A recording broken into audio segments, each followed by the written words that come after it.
Hello नमस्कार दोस्तों, स्वागत है एपीएस लॉ सक्सेस क्लासेस में। हम लोग पिछले क्लास में भारत का संविधान पढ़ रहे थे। आज हम लोग भारत के संविधान का विकास देखेंगे। पिछले क्लास में हम लोग भारत के संविधान का विकास कितने चरण में हुआ है इसको हम लोग देख रहे थे। हम लोग कहाँ तक देख लिए थे? पहले तो भारत के संविधान का जो विकास हुआ है वो 5 स्टेप में हुआ है, 5 चरणों में हुआ है। ये 5 चरण जो है यहाँ पे लिखे हुए हैं, हम लोग पिछले क्लास में देखे थे इसको कि भारतीय संविधान का विकास 5 चरणों में हुआ है। पहला चरण था 1600 से 1765, इसको हम लोग देख चुके हैं। दूसरा है 1765 से 1858, इसको भी हम लोग देख चुके हैं। आज हम लोग देखने वाले हैं वो है 1858 से 1919 तक का विकास, यानी कि 1858 से लेकर 1919 तक भारतीय संविधान का विकास किस प्रकार हुआ, इसको आज हम लोग देखने वाले हैं। पिछले क्लास में हम लोग देखे थे, सबसे इम्पोर्टेंट क्या देखे थे? 1833 का भारत शासन अधिनियम। उसके द्वारा क्या किया गया था? तो पूरे भारत के लिए एक गवर्नर जनरल बनाया गया था, ठीक है। और उसके आगे 1853 का एक्ट देखे थे, जिसके द्वारा पूरे भारत के लिए एक विधानमंडल की स्थापना किया गया था। तो हम लोग 1853 तक पढ़ लिए थे। आज हम लोग 1858 और उसके बाद का अध्ययन करेंगे। तो हम लोग जानते हैं कि 1858 के भारत शासन अधिनियम आने से पहले क्या हुआ था? 1857 में राज्य क्रांति हो गई थी, या राज्य क्रांति कहिए या 1857 का विद्रोह कहिए। 1857 में क्या हुआ था? भारत में अंग्रेजों के खिलाफ विद्रोह हो गया था या राज क्रांति हो गई थी। इसके कारण क्या थे? इस विद्रोह का कारण क्या था? तो इसका जो मेन कारण था वो था कि शासक और जनता दोनों में कोई संबंध नहीं था, कोई प्रत्यक्ष संबंध नहीं था। और यह जो शासक था और जो जनता थी, जनता के मन में शासक के प्रति असंतोष उत्पन्न हो गया, और जिसका परिणाम क्या हुआ? 1857 की क्रांति। अब हम लोग 1857 की क्रांति के बाद देखते हैं कि 1858 में क्या हुआ। तो हम लोग इससे पहले देखे थे कि 1734 में क्या आया था? Pitt's India act. Pitt's India act आया था। इसमें हम लोग पढ़े कि 1784 में क्या किया गया? द्वैध प्रशासन स्थापित किया गया था भारत में। बहुत इंपॉर्टेंट है, पूछा जाता है एग्जाम में भी कि द्वैध प्रशासन कब स्थापित किया गया। तो वो स्थापित किया गया था 1784 के पिट्स इंडिया एक्ट के द्वारा। इसमें क्या किया गया था? तो इसमें जो कंपनी थी उसकी कार्य को 2 भागों में बांट दिया गया था, एक व्यापारिक कार्य, दूसरा राजनीतिक कार्य। इसके लिए बनाया गया था बोर्ड ऑफ कंट्रोल और बोर्ड ऑफ डायरेक्टर। लेकिन 1857 तक आते आते ये जो बोर्ड ऑफ कंट्रोल थे और बोर्ड ऑफ डायरेक्टर थे, इनका कंपनी पर जो बोर्ड ऑफ कंट्रोल बनाया गया था वो बनाया गया था कंपनी पर राजनीतिक नियंत्रण करने के लिए, बोर्ड ऑफ कंट्रोल। लेकिन बोर्ड ऑफ कंट्रोल का कंपनी पर नियंत्रण स्थापित नहीं हो सका और कंपनी लगातार अपना मनमाना कार्य कर रही थी और वह जनता का शोषण लगातार किए जा रही थी। और इस जनता का शोषण करने का परिणाम क्या हुआ? 1857 की राज्य क्रांति या विद्रोह हो गया। इस विद्रोह की शुरुआत कहाँ से हुई थी? तो इस विद्रोह की शुरुआत हुई थी मेरठ से। मेरठ छावनी था, वहां पे एक मंगल पांडे नाम करके एक सैनिक थे, मंगल पांडे। इन्होंने विद्रोह की शुरुआत कर दिया, ठीक है। विद्रोह की शुरुआत कर दिया, विद्रोह हो गया, पूरा देश आंदोलनमय हो गया। अंग्रेज के द्वारा इस विद्रोह को दबा दिया गया। कुछ समय तक विद्रोह आगे बढ़ा लेकिन इसको अंततः दबा दिया गया। अब क्या हुआ कि ब्रिटेन में कंपनी के शासन के बारे में सोचा जाने लगा कि कंपनी में ऐसा क्या किया जाए ताकि वहाँ की जो जनता है जिसके अंदर असंतोष पैदा हो गया है उसको खत्म किया जा सके और शासन व्यवस्था सुचारू रूप से चले। तो कभी कभी एग्जाम में पूछा जाता है कि जब 1857 का विद्रोह यहाँ पे हो रहा था इंडिया में, उस समय ब्रिटेन के प्रधानमंत्री कौन थे, यानी कि वहाँ के पीएम कौन थे। बहुत इंपॉर्टेंट क्वेश्चन है, एलएलबी वालों के लिए बहुत ज्यादा इंपॉर्टेंट है। आप लोगों से जरूर पूछा जाएगा और पूछा जाता है कि 1857 का जब जीके में भी आता है प्रश्न, संविधान में तो आएगा नहीं, आएगा जीके में भी आ सकता है, इसलिए इसको अच्छे से याद रखिएगा कि 1857 का जब यहाँ पे विद्रोह हो रहा था इंडिया में, उस समय ब्रिटेन में प्रधानमंत्री की कुर्सी पे कौन बैठा था। तो उस समय प्रधानमंत्री थे पाम-एस्टर्न। कौन थे? पाम-एस्टर्न।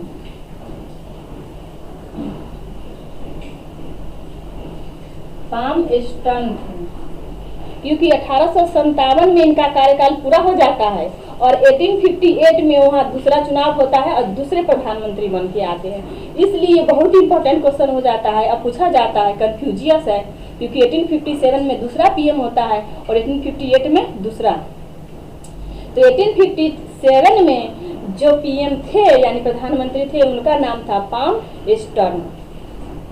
पाम-एस्टर्न ने संसद में कंपनी के शासन को समाप्त करने के लिए एक विधेयक लाया। और उसमें कहा गया कि जो कंपनी का शासन है वो अनुत्तरदायी है, जटिल है, कठोर है, मनमानापूर्ण है, बर्बर है और इसका कंपनी का शासन समाप्त किया जाए। लेकिन पाम-एस्टर्न के द्वारा लाया गया विधेयक पारित नहीं हो सका।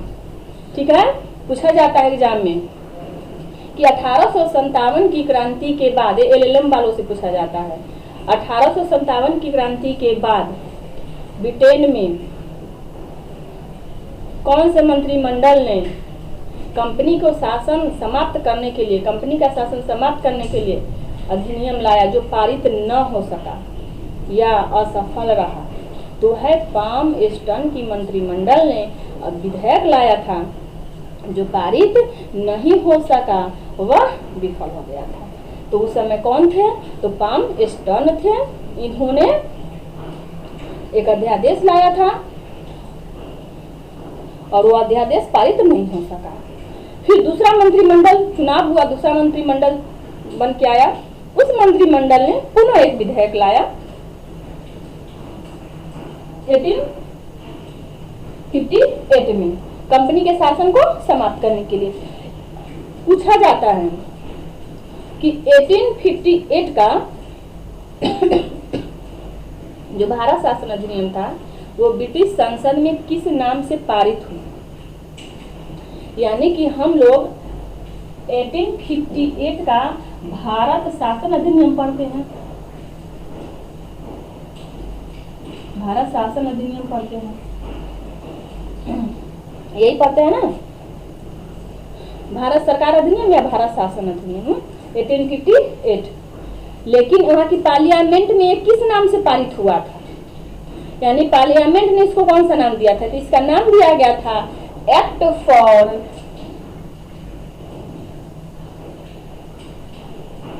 For better government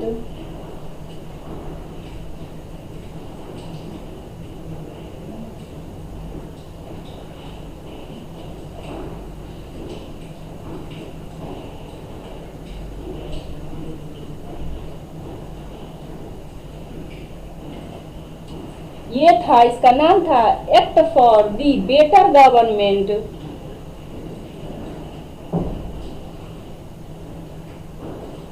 of India. Act for the better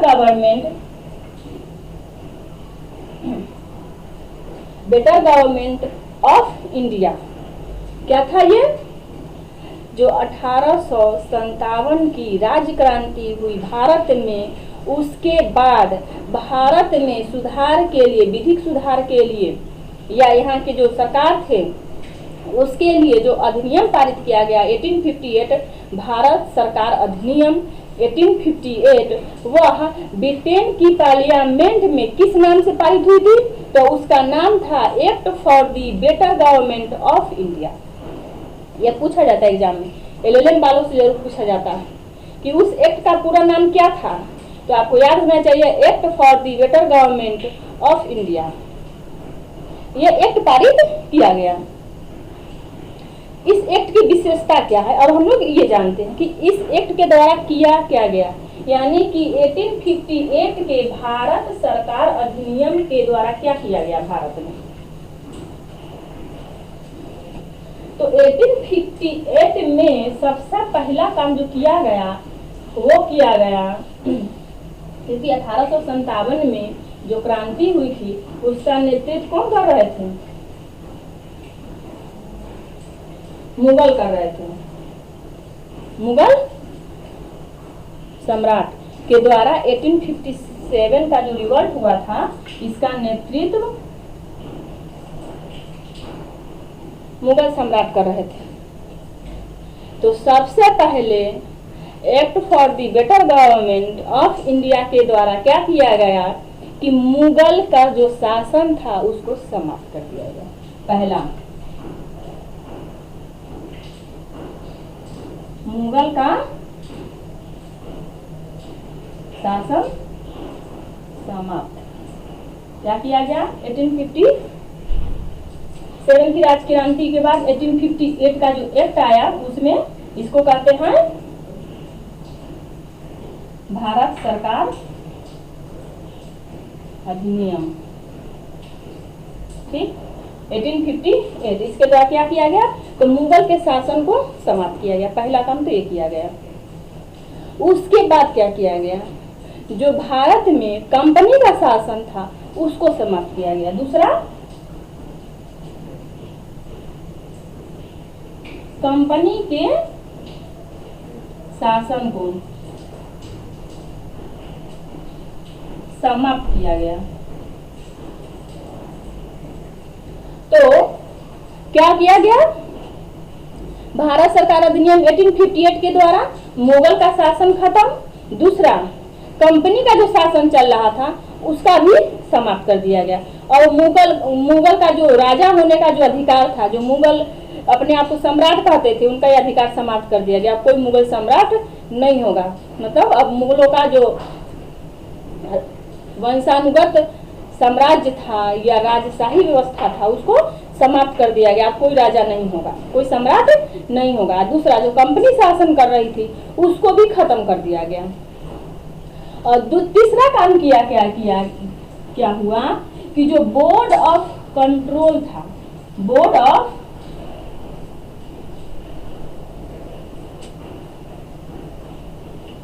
of control जो था, जिसकी स्थापना पीस इंडिया एक्ट के द्वारा 1784 में किया गया था, इसको भी समाप्त कर दिया गया। क्यों? क्योंकि यह कंपनी पर नियंत्रण रखने में क्या हो गई थी? विफल हो गई थी। इसलिए बोर्ड ऑफ कंट्रोल को भी समाप्त कर दिया गया। यानी कि अब बोर्ड ऑफ कंट्रोल नहीं रहा। तो अब किया क्या गया? वो चौथा नंबर में देखिए कि किया क्या गया। भारत का राज्य सचिव पद का सृजन किया गया। पद का सृजन, पता ना, राज्य सचिव, राज्य सचिव। तो 1858 का जो भारत सरकार अधिनियम था इसके द्वारा क्या किया गया कि भारत का राज्य सचिव पद का सृजन किया गया। यानी एक पद बनाया गया जिसका नाम दिया गया भारत का राज्य सचिव। ये राज्य सचिव जो होते थे ब्रिटिश मंत्रिमंडल में, ब्रिटिश संसद में, ब्रिटेन की संसद में ये भारत के प्रतिनिधि होते थे। और जो भी मामला भारत से संबंधित होता था सारा चीज ये देखते थे। प्रशासन और शासन सारा चीज इनके कंट्रोल में होता था। ये जो कहते थे वही विधि होता था। और भारत में क्या किया गया?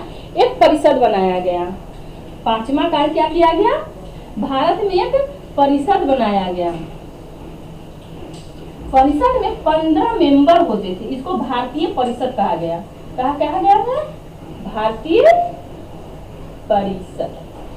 इसमें 15 मेंबर होते थे। 14 मेंबर 7 मेंबर जो होते थे कंपनी द्वारा चुने जाते थे और 8 मेंबर जो होते थे वो सम्राट के द्वारा इसमें चुने जाते थे। एक परिषद का गठन किया गया। परिषद में कितने मेंबर होते थे? तो इस काउंसिल में टोटल 15 मेंबर होते थे। इसको भारतीय परिषद कहा गया। इसमें जो सदस्य होते थे, आधे सदस्य यानी 7 कंपनी के द्वारा यानी बोर्ड ऑफ डायरेक्टर इसको चुनता था और जो 8 सदस्य बचते थे उसका चुनाव सम्राट के द्वारा किया जाता था। तो ये किया गया 1858 के द्वारा। ठीक है, तो 1858 का भारत सरकार अधिनियम के द्वारा क्या किया गया, अगर आपसे पूछा जाता है तो आप बताएंगे कि इसके द्वारा मुगल का शासन, जो मुगल का सम्राट का पद था, वो सम्राट का पद समाप्त कर दिया गया, यानी भारत में अब कोई सम्राट नहीं होगा। दूसरा, कंपनी के शासन को समाप्त किया गया। तीसरा, बोर्ड ऑफ कंट्रोल को भी समाप्त किया गया और एक पद बनाया गया, उसका नाम रखा गया भारत का राज सचिव। एक काउंसिल बनाई गई और उस काउंसिल को भारत परिषद नाम दिया गया। उसमें 15 मेंबर होते थे, जिसमें 7 सदस्य बोर्ड ऑफ डायरेक्टर के द्वारा चुने जाते थे और 8 सदस्य सम्राट के द्वारा चुने जाते थे। और एक इम्पोर्टेंट काम जो किया गया 1858 में वो था कि गवर्नर जनरल के नाम में परिवर्तन कर दिया गया। यानी कि 6वां काम क्या किया गया, जो भारत का गवर्नर जनरल होता था उसको अब कहा गया वायसराय। क्या बनाया गया? जो भारत का गवर्नर जनरल होता था उसका नाम बदल करके वायसराय कर दिया गया। यानी कि जो गवर्नर जनरल होते थे अब उनका पद समाप्त हो गया और कौन सा पद स्थापित हो गया? वायसराय का पद स्थापित हो गया। यानी कि भारत सरकार अधिनियम 1858 के द्वारा गवर्नर जनरल का पोस्ट समाप्त किया गया। तो ये भी कभी कभी एग्जाम में पूछा जाता है कि गवर्नर जनरल का पोस्ट कब समाप्त किया गया? तो 1858 में। यही पूछा है अंतिम गवर्नर जनरल कौन है?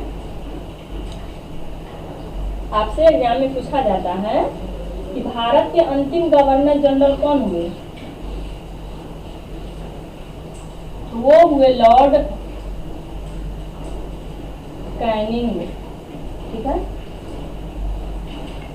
लॉर्ड कैनिंग कौन है? ये भारत के अंतिम गवर्नर जनरल है। देखिए इसे क्वेश्चन कैसे बनता है, इसमें पूछा जाता है कि 1857 के विद्रोह के समय भारत का गवर्नर जनरल कौन था? तो 1857 के विद्रोह के समय कौन होंगे? 1858 में इनका पद बदल रहा था, 1857 में रिवॉल्ट हुआ था, तो लॉर्ड कैनिंग। एक आंसर हो गया कि 1857 की क्रांति के समय भारत के गवर्नर जनरल लॉर्ड कैनिंग थे। दूसरा प्रश्न, भारत का अंतिम गवर्नर जनरल कौन है? अंतिम, तो ये अंतिम गवर्नर जनरल है और प्रथम वायसराय। प्रथम वायसराय।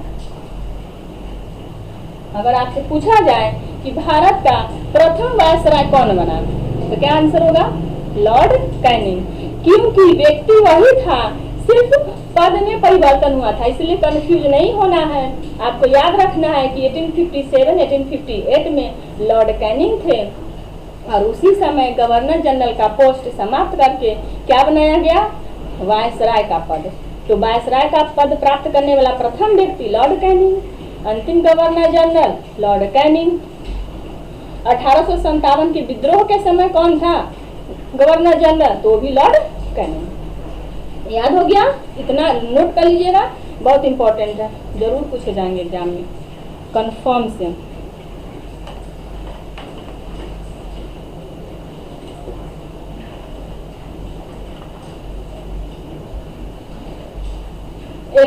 1858 का भारत सरकार अधिनियम। इसके बाद हम लोग क्या देखेंगे, इसके बाद देखेंगे 1861 का भारत परिषद अधिनियम।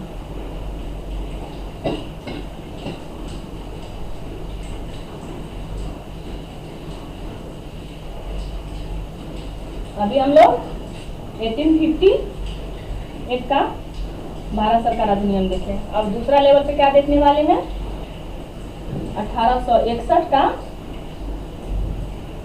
भारत परिषद अधिनियम। भारत परिषद अधिनियम 1861 यह भारत में प्रशासन में सुधार करने के लिए लाया गया था, भारत परिषद अधिनियम। इसके द्वारा क्या किया गया, भारत में भारत परिषद अधिनियम के द्वारा क्या किया गया, मतलब 1861 का जो एक्ट आया उससे क्या किया गया। तो इससे जो पहला काम किया गया वो था कि इसके द्वारा विभागीय प्रथा, मतलब हम लोग क्या अभी विभाग होता है ना, जल विभाग, वन विभाग, गृह विभाग, रक्षा विभाग, ये विभागीय प्रथा का जन्म कहाँ से हुआ था। इम्पोर्टेंट क्वेश्चन है, पूछा जाता है कि भारत में विभागीय प्रथा की शुरुआत कब हुई। तो भारत में विभागीय प्रथा की शुरुआत हुई 1861 में भारत परिषद अधिनियम के द्वारा। तो पहला काम क्या किया गया, विभागीय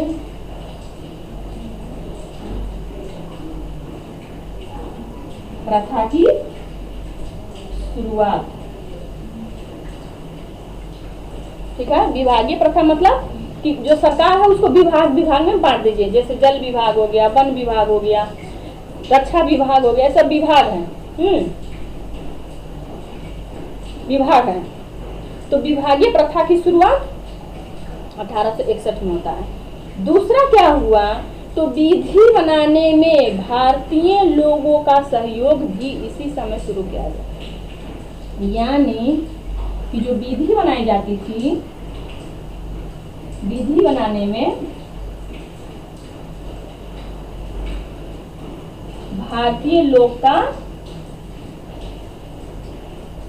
सहयोग लिया गया, यानी उनको शामिल किया गया। यानी विधि बनाने की प्रक्रिया में अभी तक क्या होता था, जो भी विधि हमारे देश में लागू होता था उसका निर्माण कौन करता था, अंग्रेज करते थे, गवर्नर जनरल करते थे, उनकी काउंसिल करते थे, उसमें कोई भारतीय सदस्य नहीं होता था। लेकिन 1861 में क्या हुआ, पहली बार कि काउंसिल में यानी कि भारतीय परिषद में विधि बनाने की प्रक्रिया में भारतीय लोगों से भी सहयोग लिया गया। और दूसरा काम क्या किया गया, तो जो प्रांतीय विधानमंडल थे,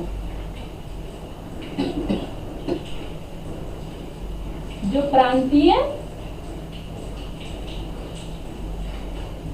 विधानसभा था, इसको भी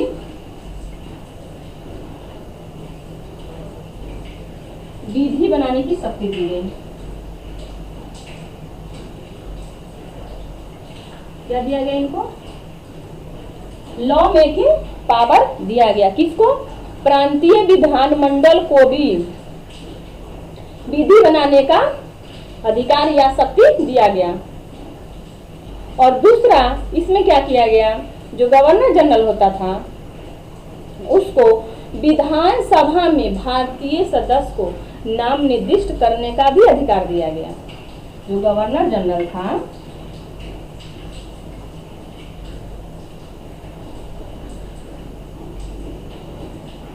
गवर्नर जनरल को विधान सभा में नाम निर्दिष्ट करने का अधिकार मिला था। इसका क्या मतलब हुआ, अभी हम लोग देखते हैं ना कि जो राज्य का गवर्नर होते हैं, राज्यपाल होते हैं, उनको पावर है कि वो क्या कर सकते हैं, किसी व्यक्ति को नाम निर्दिष्ट कर सकते हैं विधान सभा में। तो इसकी शुरुआत कहाँ से हुई थी, 1861 के अधिनियम में पहली बार गवर्नर जनरल को विधानसभा में किसी भी व्यक्ति को नाम निर्दिष्ट करने का अधिकार दिया गया था, यानी कि उसको विधानसभा में एज ए नेता भेजने का अधिकार दिया गया था कि और वो चुनाव नहीं लड़ा है, कि कहीं से प्रतिनिधि के रूप में नेता के रूप में नहीं आया, तो भी उस व्यक्ति को गवर्नर जनरल क्या कर सकता है, विधानसभा में एज ए सदस्य उसको नाम निर्दिष्ट करके उसका नाम शामिल करवा सकता था। तो ये पहली बार कब पावर दी गई? 1861 में ये पावर दिया गया, किसलिए? विधानसभा में शामिल करने के लिए। तो ये गवर्नर जनरल को शक्ति दी गई कि वो शामिल कर सकता है। 1861, तो 1861 में इतना काम किया गया। इसमें से सबसे ज्यादा इम्पोर्टेंट है वो है विभागीय प्रथा की शुरुआत। ये हमेशा पूछा जाता है, खास करके LLM वालों से भी पूछा गया है कि विभागीय प्रथा की शुरुआत कब हुई, तो वो 1861 के भारत परिषद अधिनियम से हुआ। आपको याद रहना चाहिए। अब हम लोग देखेंगे कि 1861 के बाद क्या घटना घटी। तो 1861 के बाद क्या हुआ कि यहाँ भारत में जो राजनीतिक गतिविधियां थी बहुत तेज हो जाता है। लोग यहाँ पढ़ने लगते हैं, शिक्षा का महत्व समझ जाते हैं, स्वतंत्रता का महत्व समझते हैं और वो गुलामी के विरुद्ध आंदोलन करना स्टार्ट कर देते हैं और लोगों में क्रांति की भावना उत्पन्न होने लगती है। लोगों को गुलामी का दोष पता चलने लगता है, गुलामी क्या होता है और गुलामी कितनी खराब चीज है ये उसको पता हो जाता है। तो अब हम लोग देखेंगे कि इस समय से क्या होता है कि भारतीय राजनीति में एक नई चेतना का विकास होता है और उसका है एग्जाम्पल 1885 में अखिल भारतीय कांग्रेस की स्थापना। क्या होता है? अखिल भारतीय कांग्रेस की स्थापना। एग्जाम में पूछा जाता है कांग्रेस की स्थापना कब हुई थी, कांग्रेस का पूरा नाम क्या है? तो इसका नाम था उस समय अखिल भारतीय कांग्रेस। इसकी स्थापना 1885 में किया गया। इसकी स्थापना करने वाला व्यक्ति अंग्रेज था, उसका नाम था A.O. हुम। कौन था? A.O. ह्यूम।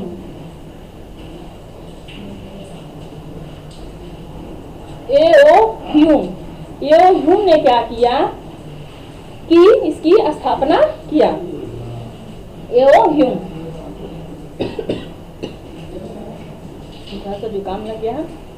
तो अखिल भारतीय कांग्रेस की स्थापना कब हुई आपसे पूछा जाता है। तो कांग्रेस की स्थापना 1885 में हुई। इसकी स्थापना किसने किया? तो एक अंग्रेज व्यक्ति ने किया, उसका नाम क्या था? तो A.O. हुम। ठीक है। अब पूछा जाता है कि जिस समय कांग्रेस की स्थापना हुई उस समय भारत के वायसराय कौन थे? उस समय भारत के वायसराय कौन थे? तो ये थे डफरिन। डफरिन, ठीक, याद रखिएगा, ये इम्पोर्टेंट क्वेश्चन है, पूछा जाता है एग्जाम। तो जब भारत में कांग्रेस की स्थापना हो रही थी उस समय वायसराय कौन थे? तो वो थे लॉर्ड डफरिन। डफरिन ने ही इसकी स्थापना के समय में वायसराय का पद संभाला था। तो आप याद रखेंगे कि डफरिन जो थे इस समय वायसराय थे। तो हम लोग 1861 के एक्ट का इम्पोर्टेंस देख लिए और ये इम्पोर्टेंट 1885 में कांग्रेस की स्थापना, ये एग्जाम ऑफ व्यू से बहुत इम्पोर्टेंट है, इतना पूछा जाता है। आगे हम लोग देखते हैं 1873 ईस्वी का अधिनियम। 1800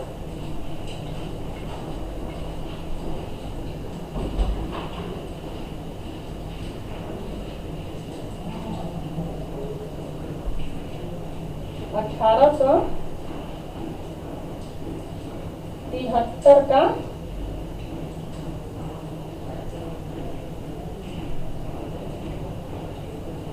अधिनियम। 1873 का अधिनियम। इसके द्वारा क्या किया गया? 1873 का अधिनियम में बस एक ही प्रावधान बहुत इंपॉर्टेंट है। 1873 के अधिनियम द्वारा कहा गया कि भारत में जो कंपनी का शासन है वो कभी भी समाप्त किया जा सकता है। मतलब कंपनी का शासन तो समाप्त कर दिया गया था 1858 में ही, लेकिन औपचारिक रूप से वो कब समाप्त हुआ, मतलब ऑफिशियली उसकी घोषणा कब हुई, औपचारिक रूप से वो पूरा अंत रूप से फाइनली कब भंग किया गया, तो वो 1873 के एक्ट के द्वारा किया गया 1884 में 1884। पूछा जाता है कि कंपनी को औपचारिक रूप से कब समाप्त किया गया, तो 1 जनवरी 1884 को, यानी 1 जनवरी 1884 को कंपनी समाप्त हो गई, कंपनी समाप्त, भंग। अब ईस्ट इंडिया नाम की कोई कंपनी नहीं रह गई। ठीक, औपचारिक रूप से कंपनी को समाप्त कब किया गया, तो 1 जनवरी 1884 को कंपनी समाप्त। 1858 में क्या हुआ था, कंपनी के हाथ से शासन ले लिया गया था 1858 में, क्योंकि 1857 की क्रांति होती है और इससे पता चल जाता है कि जो कंपनी है शासन करने में विफल है तो उसके हाथ से शासन ले लिया जाता है, यानी कंपनी का शासन समाप्त कर दिया जाता है और महारानी का शासन स्टार्ट हो जाता है। और महारानी के प्रतिनिधि के रूप में यहाँ पे कौन आ जाते हैं, वायसराय। पूरा शासन चल रहा है आराम से। कंपनी कब समाप्त होती है, तो कंपनी समाप्त होती है 1 जनवरी 1884 को। 1884 में कंपनी को अंतिम रूप से समाप्त कर दिया जाता है। इसके बाद कोई कंपनी नाम की चीज नहीं रह गई, यानी ईस्ट इंडिया समाप्त। तो 1873 का जो एक्ट है ये इसलिए इम्पोर्टेंट है, खास करके ये आपसे पूछा जाता है एग्जाम में कि ईस्ट इंडिया कंपनी को औपचारिक रूप से कब समाप्त कर दिया गया, तो 1 जनवरी 1884 को। उसके बाद दूसरा हम लोग पढ़ते हैं वो है शाही उपाधि अधिनियम 1876। शाही उपाधि अधिनियम 1876 बहुत इंपॉर्टेंट है। शाही उपाधि अधिनियम, इसके द्वारा क्या किया गया, 28 अप्रैल 1876 को घोषणा द्वारा महारानी विक्टोरिया को भारत की सामग्री घोषित किया गया। किसको, महारानी विक्टोरिया को।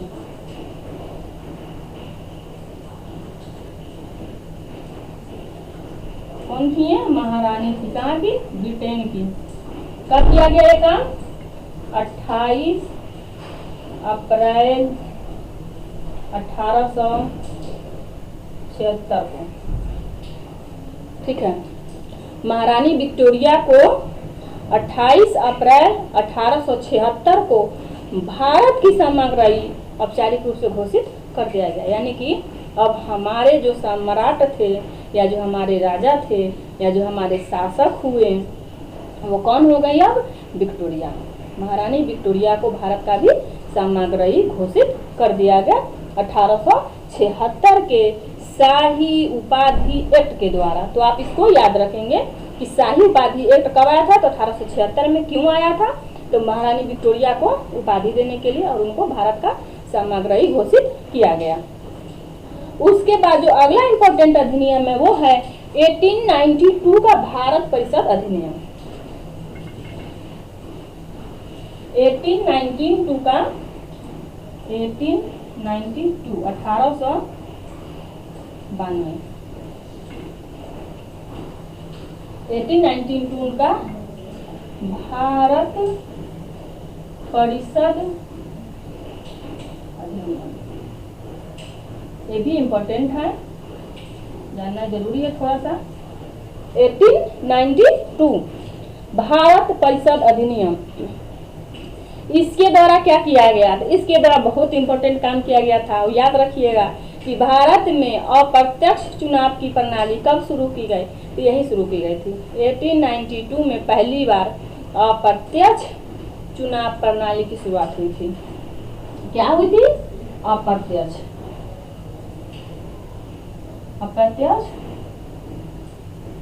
चुनाव प्रणाली। अप्रत्यक्ष का मतलब होता है कि आप डायरेक्ट नहीं चुनते हैं, आप किसी प्रतिनिधि को चुने और वो प्रतिनिधि जो है अगले प्रतिनिधि को चुनता है, तो इसको बोला जाता है अप्रत्यक्ष चुनाव। यानी कि जनता डायरेक्ट भाग नहीं ली, जनता ने जिसको चुना वो जाकर के शासन करने वाले व्यक्ति के चुनाव में भाग लेता है। इसको बोलते हैं अप्रत्यक्ष चुनाव प्रणाली, पहला। और दूसरा जो इम्पोर्टेंट इस पे है कि इसके द्वारा पहली बार राजस्व और बजट पर बहस करने का अधिकार दिया गया था विधानसभा को। किस पे? राजस्व, व्यय और बजट पर बहस करने का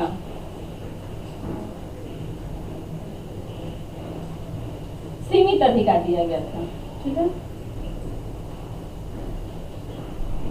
कब दिया गया था? 1892 में। क्या दिया गया था? विधायिका के सदस्य को राजस्व, व्यय और बजट के मामलों पर बहस करने का अधिकार दिया गया और वो कार्यकारिणी से प्रश्न भी पूछ सकते थे। तो आपसे पूछा जाए कि बजट पर बहस करने का पहली बार अधिकार कब दिया गया था या सीमित अधिकार कब दिया गया था, तो वो दिया गया था 1892 में, 1892 के भारत परिषद अधिनियम के द्वारा दो काम किया गया। पहला, अप्रत्यक्ष चुनाव प्रणाली को लागू किया गया और दूसरा, बहस पर यानी राजस्व व्यय पे सीमित बहस करने का अधिकार दिया गया। तो ये हम लोग पढ़ लिए 1892 का भारत शासन अधिनियम। बहुत मोस्ट इम्पोर्टेंट जिससे बहुत ज्यादा प्रश्न पूछा जाता है वो है 1919 का भारत परिषद अधिनियम। बहुत इम्पोर्टेंट है, इसको अच्छे से याद करिएगा, इसमें बहुत सारे प्रश्न पूछे जाते हैं, एग्जाम के लिए बहुत ज्यादा इम्पोर्टेंट है। 1909 का भारत परिषद अधिनियम, इसको दूसरे नाम से भी जाना जाता है, इसको बोलते हैं मोर्ले मिंटो सुधार। क्या बोलते हैं इसको? मोर्ले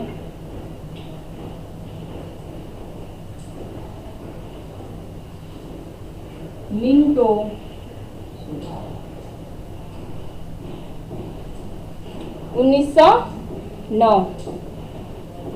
1909 से पहले यहाँ के वायसराय कौन थे? कर्जन। पूछा जाता है एग्जाम में। 1909 से पहले कौन थे? लॉर्ड कर्जन थे। यानी 1905 में जो बंगाल विभाजन हुआ था, किसने किया था? लॉर्ड कर्जन, याद रखिएगा। तो वो 1909 तक थे। 1909 में क्या हुआ कि लॉर्ड मिंटो भारत के वायसराय बन के आए। पूछा जाता है कि मार्लो मिंटो सुधार में मिंटो कौन थे, क्या थे? तो लॉर्ड मिंटो जो थे, लॉर्ड मिंटो ये भारत के वायसराय थे। कौन थे? वायसराय। बहुत इंपॉर्टेंट क्वेश्चन है, बहुत बार बार पूछा गया है कि मार्ले मिंटो सुधार में मिंटो कौन थे? तो मिंटो थे भारत के वायसराय। ठीक है, मिंटो कौन थे? भारत के वायसराय थे। मोर्ले कौन थे?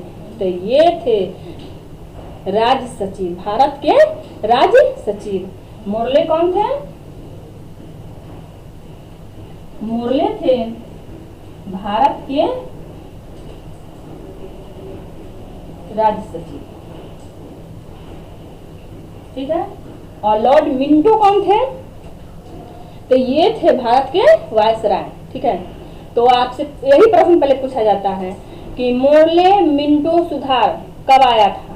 तो 1919 में। इसका दूसरा नाम क्या है? तो भारत परिषद अधिनियम 1919 है। ठीक है, मिंटो कौन थे? तो मिंटो भारत के वायसराय थे। मोर्ले कौन थे? तो मोर्ले जो थे वे भारत के राज्य सचिव थे। ठीक है, इतना हो गया।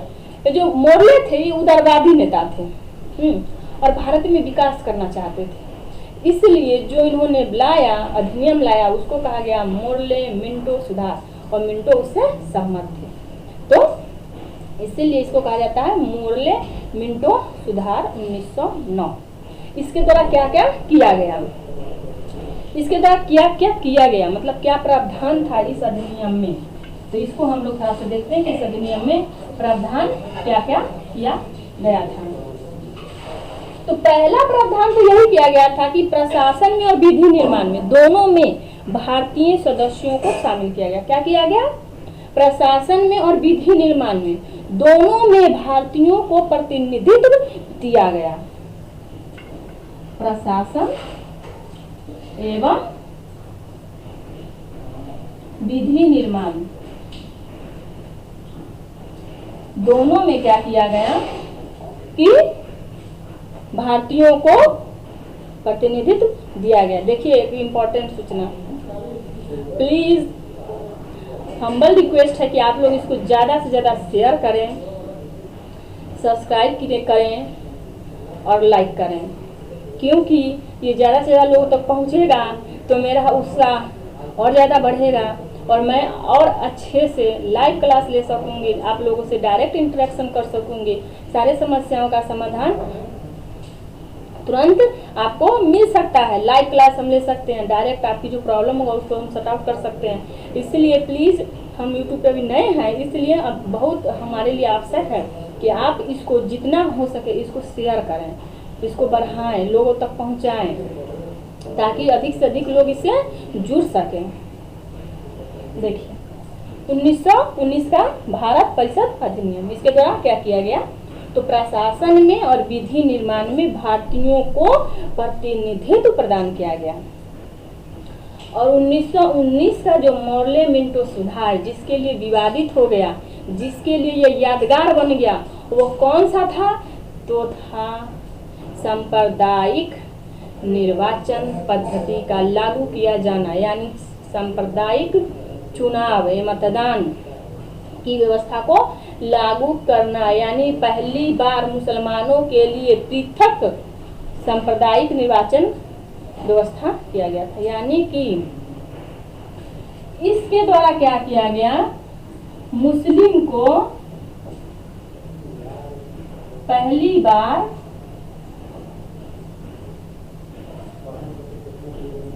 पृथक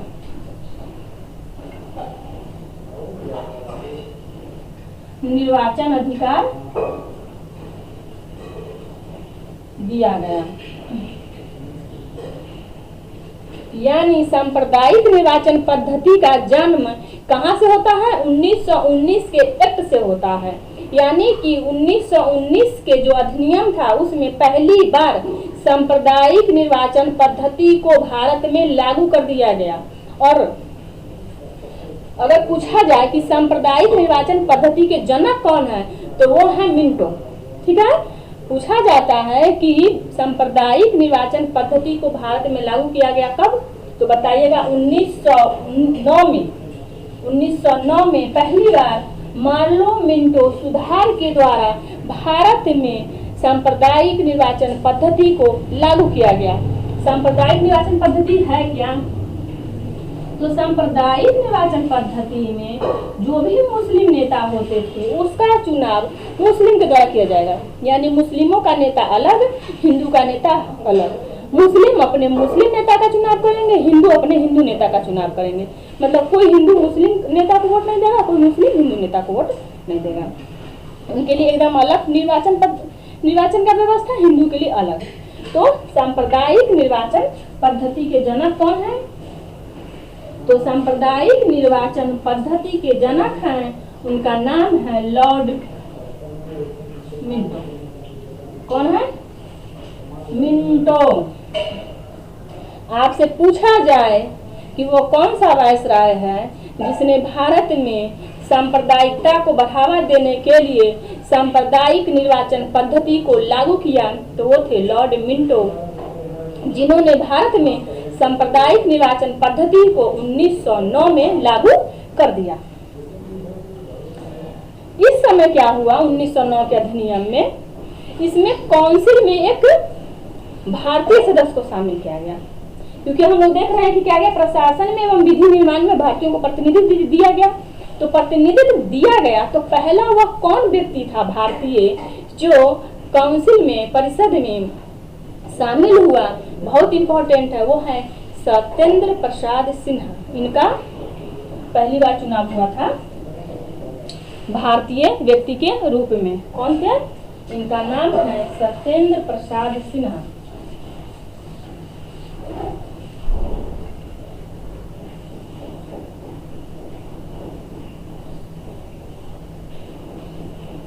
सत्येंद्र प्रसाद सिन्हा ये क्या थे? विधि सदस्य थे। इनको विधि सदस्य के रूप में क्या किया गया था? विधि सदस्य के रूप में इनको शामिल किया गया था। वायसराय की जो कार्यपालिका परिषद थी, काउंसिल थी, जो वायसराय की जो काउंसिल थी, उसमें भारतीयों को प्रतिनिधित्व देने का प्रावधान 1909 में किया गया। तो पहला वो कौन व्यक्ति था जो वायसराय की काउंसिल में शामिल हुआ? तो वो थे सत्येंद्र प्रसाद सिन्हा। और सत्येंद्र प्रसाद सिन्हा को कौन सा सदस्य बनाया गया था? तो ये विधि सदस्य के रूप में शामिल हुए थे। ठीक है, याद रखिएगा।